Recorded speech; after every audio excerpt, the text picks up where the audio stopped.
We're live. Live. We're live.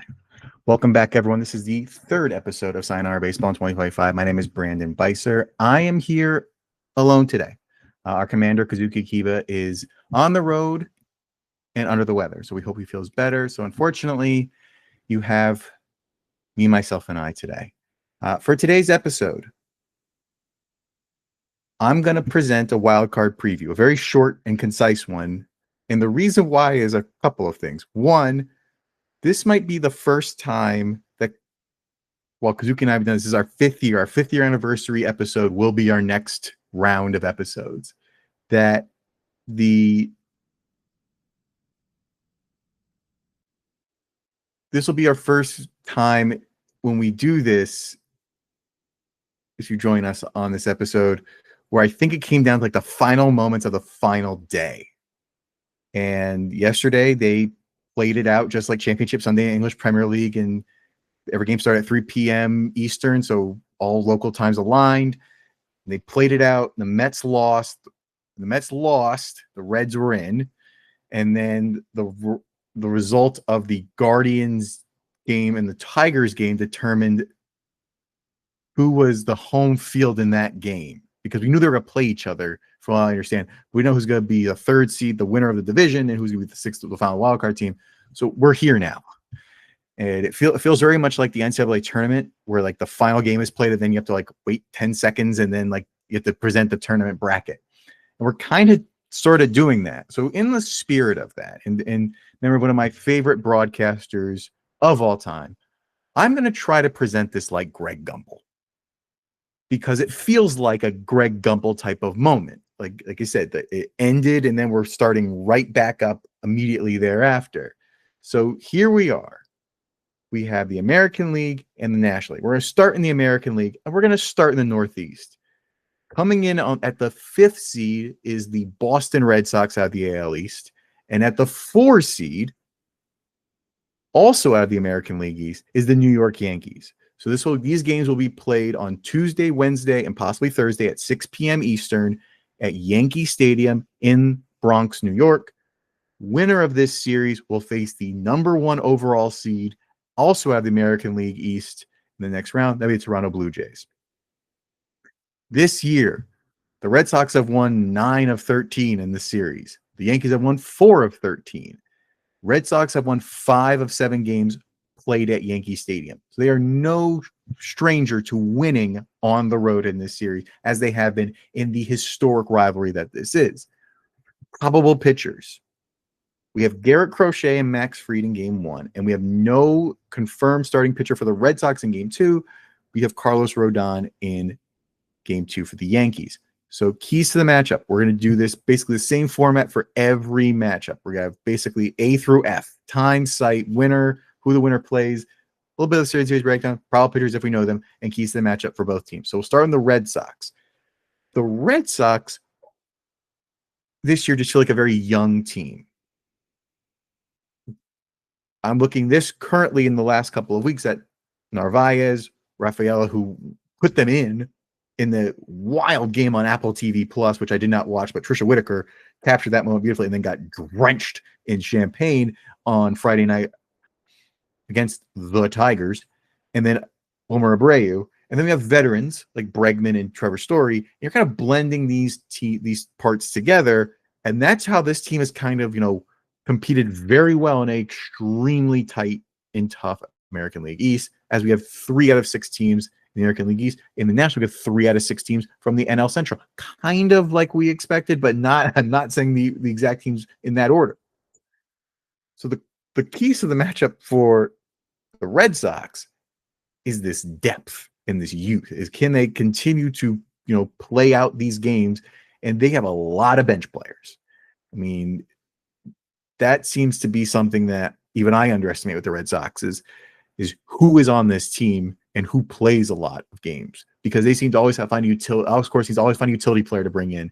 They always seem to bring a bullpen on to bring in. I think that's what sets them up here. Also, into the Yankee side, the Yankees are putting out 2 lefties in a row, which usually is, we think about more righties and lefties just naturally in the sense of probability. Is that going to be a success point for the Yankees?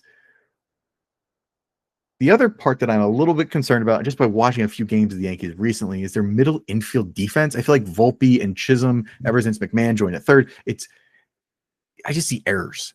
I see a lot of slow moving balls, a lot of slow moving plays up the middle. And you can't allow the Red Sox to score outs to get more runs. Even though the Yankees have the bats of all bats, Aaron Judge, all the players, Ryan McMahon, Paul Goldschmidt, Stan, whoever's healthy is going to play. They can hit home runs. There was a game against the Rays where they hit 8 home runs, and it was absolutely crazy. The question is, can they, manage that? Essentially, have to play good defense, because I think if the scores are low, that probably favors the Red Sox a little bit, gives a little more hope. But these games start getting out of hand. I think that favors the Yankees. And the last thing is, how much does whoever starts game 2 for the Red Sox matter to who the Yankees put out as a lineup?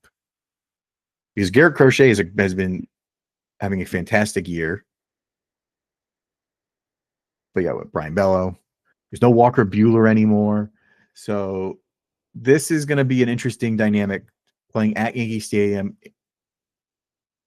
under the lights. I mean, this is an evening game. So that's going to be a tough one.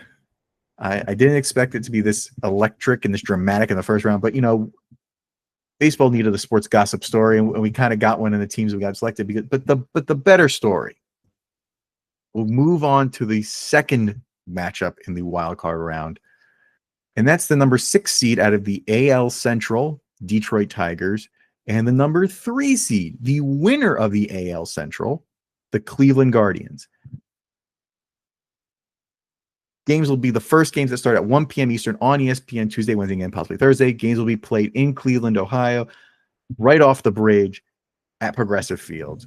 Winner of this series will take on, and I say this with great pride, in the American League West champions, the Seattle Mariners. Now, I will pause here to better say, I think we all fully expect this to be the Houston Astros to be one of these two teams, and they're not there.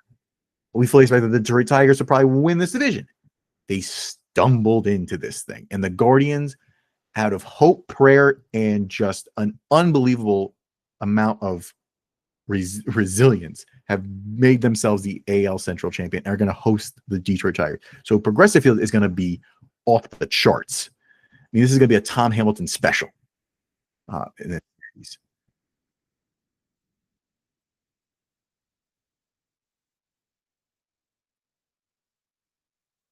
Detroit has won 5 of 13. Cleveland's won 8 of 13. So again, this favors Cleveland at home in that sense. Probable pitchers. Got the Cy Young Award winning Tarek Skubal against Gavin Williams. TBD on both teams for game 2 for probable pitchers. So that leads us to the keys to the matchup. How will the Tigers respond if the Guardians do start what presumably could be all right-handed starting pitchers? That'd be Williams, Bybee, and Ciccone. However you want to place this out.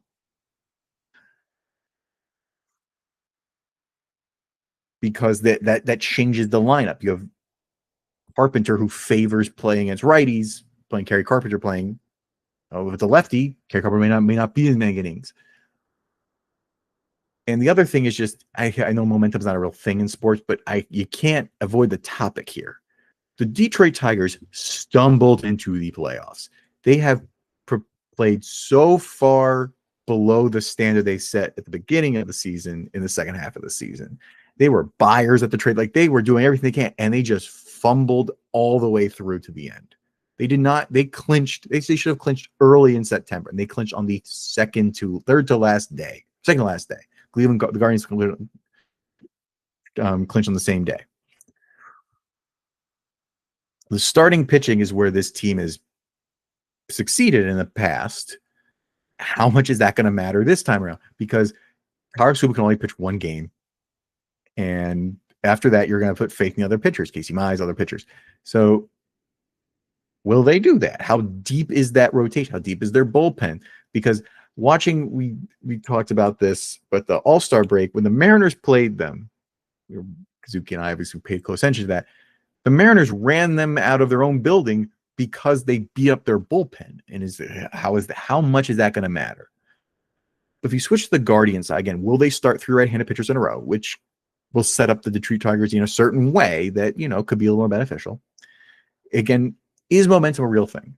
Because the Guardians have played on vibes only. The Eugenio Suarez, good vibes only posture here. They just keep winning and winning in the most. Wow, they clinched on a hit by the pitch. I mean, a walk-off hit by pitch. So this team could pretty much find a way to win no matter what. And we'll talk about the Reds same way. The Cleveland bullpen post-Class A suspension for a sports gambling investigation. Can they keep doing what they've been doing? Because like I said, they've weathered storms. They've kept it up. Weathered storms in Cleveland is a fun little nuanced metaphor to use. But seriously, it's like, how are they going to keep doing this? And who will step off offensively? Because they've always found someone to do this behind, the outright leader of the team, Jose Ramirez. So that's kind of how we set themselves up. And now we move on to the National League. Out of the American League West, the 5 seed in the wild card is the San Diego Padres. They will travel to Chicago and play the AL Central Chicago Cubs out of the wild card. And that will be a 3 p.m. Eastern on ABC broadcast, and that will take place on Tuesday, Wednesday, and Thursday. But again, on broadcast ABC station, 3 p.m. Eastern at Wrigley Field. Winner plays out of the Central, the best team in baseball, the Milwaukee Brewers, in the National League Championship, in the National League Division Series, starting later this week. This is a even split, 6 games. Each team won 2 at home, lost 1 lost 1. So it's an even split. We do not know the pitchers for the probable pitchers for the Cubs yet. So we're going at Nick Pivetta, Dylan Cease, game 1, game 2 for the Padres. So the Padres are just star-studded left and right. Like, let's be honest here. Like, they got everybody. But they don't have Ramon Laureano anymore. He's out. So that is 1 right-handed bat down. So the question now is will the Cubs be able to counter and bring in, pitch Matt Boyd and Imanaga and the lefties against this and feel the higher degree of success? And obviously talk about when we talk about the Padres is managing that bullpen. We're talking about the Dodgers in the same way in the next game. But the bullpen has always been like the fail point for this team, and the Padres have to do that too. So we move on to the Cubs. Except their starting pitching is going to be the real key here, but they have to figure out. They're going to figure out who it is, and I think they have an advantage throwing at a lefty because there's no right-hander Ramon Laureano here. They have their own potent lineup. Let's go back to the pitching real quick. Cade Horton is on the IL, so that knocks out 1 pitcher at least of this round.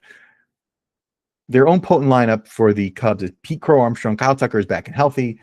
I mean, you can just name it, Dansby Swanson. Keep going down this lineup. Ian Happ, they can put together a big game, and whether they're going to do it, and they probably have the greatest home field advantage over the Red Sox Yankees, because I think Red Sox fans are going to travel. Padres fans necessarily won't travel to Chicago. That's a long distance for 2 possibly 2 games.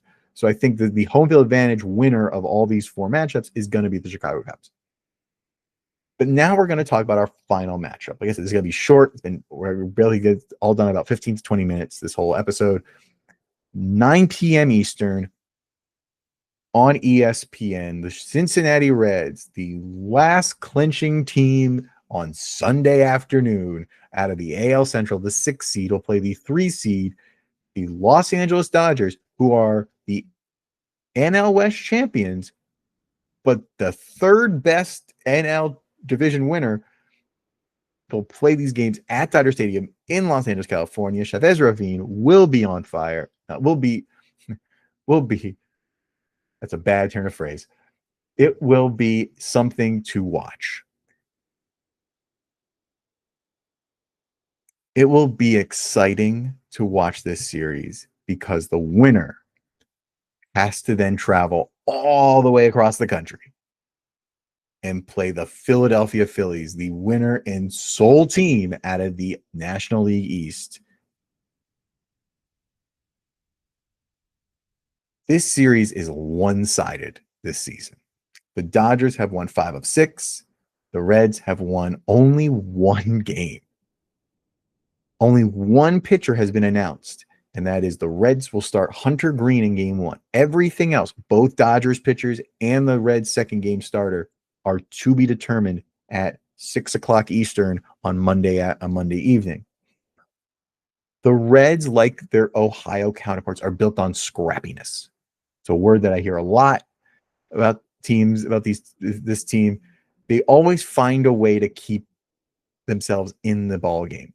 They've came from basically almost a 500 record all the way to the end of the season here, eclipsing the Mets, eclipsing the Giants, the Diamondbacks. Like, they held their own. And the Reds weren't necessarily buyers to the degree of other teams were, like the Mets at the trade deadline. So this is surprising. No player on this team, on the Cincinnati Reds, has more than 22 home runs. No player has more than 86 RBI this season. So will they find somebody just like their other Ohio counterparts? This is very much the Ohio culture of these two teams is kind of similar. So we'll see how that runs. Their bullpen depth is quite interesting to look at too. Checking a look at some baseball reference stats. Five bullpen pitchers with 50-plus games each. I think one is 48, and a scattering of pitchers with about 20 to 30, and that's pretty much it. So they have like the same unit that's definitely been around this whole season. And that consistency matters. It seems to have brought them here. And finally, for the Dodgers, Shohei Ohtani has been pitching. Will he pitch in the playoffs? He's obviously he's hit his 55th home run, I believe. So will that matter? So their pitching depth is always the question. I feel like when Kazuki and I have talked about the Dodgers in the playoffs, is their pitching depth. When I go down their roster, I see IL all across the bullpen, all across the rotation. So who's going to pitch? Is Clayton Kershaw going to pitch again? We don't know. I mean, they have such a limited rotation. They have Yamamoto, Ohtani, and Sheehan, maybe, and I don't know. That's kind of where we're kind of. Are they going to pull a committee game? What's going to happen? So we'll see how that goes. But the strength of this team has to be the fact that look at the roster that won the World Series last year and the roster from this year. There's a lot of familiar parts. There's players that like the Hernandezes, Kike, and Teoscar, Tommy Edman, like they're all back. And then you got Freddie Freeman. You got Will Smith is injured, so that's going to be a tough one. You got Mookie Betts. You got players who have been around the block with this team. And are they going to keep churning? So that's it. Kazuki and I had these notes prepared for maybe a couple of hours because we didn't know to the end. Like we didn't really know what to plan for on this one. To be quite honest with you, we did not expect the Mariners to do what they did. Next, the Astros to fall out of favor. We didn't expect the Tigers to do what they did, and then the Mets and the Reds competing to the bitter end. Same with the Diamondbacks and the Giants. We didn't expect to be the selling teams to be like this way. But like I said, the Brewers are the best team in baseball. The Brewers were going to possibly get there. We didn't know at the middle of the season. So this was a very chaotic, but it's surprising and exciting end of the season. Coming out to the final games yesterday on Sunday. So it's September 29th, September 30th. We're going to have 4 baseball games, and this will be presumably the Disney Network's final set of broadcasts for these games. So it'll be a little bittersweet in that sense, but here we go. We are in postseason baseball yet again. Thank you for joining us. Please be sure to subscribe on YouTube, on Spotify, wherever you listen to podcasts. We also will share this on LinkedIn again, to wherever you get your episodes, your favorite podcasts. Our shout outs to the usual suspects. Wherever you listen to podcasts, we also will share this on LinkedIn again, to wherever you get your episodes, your favorite podcasts. Our shout outs to the usual suspects, to the family, our extended family, Cowboy Bob, the people of the great state of regular Virginia. And I say that with all due respect to the matriarch, Margaret Shelton. To our furry and friendly listeners, that's Boone, Winnie, Bandit, Gatsby, Jake, and all of our fluffy listeners. We prefer dogs over cats. I know Kazuki has cats, but I prefer dogs over cats. We currently are planning to be back later this week, before the divisional round. Hopefully with a healthy Kazuki. If not, you'll probably get me doing this in quick and fast as I can to make sure you at least have something to chew on. But until then, you got a little less than 24 hours from the time we're recording this. So postseason baseball is back, and we hope you enjoy it. Tomorrow, Tuesday, September 30th at 1 p.m. Eastern, we travel to Lake Erie, and from Progressive Field, we begin the postseason with the Cleveland Guardians taking on the Detroit Tigers. We will see you there.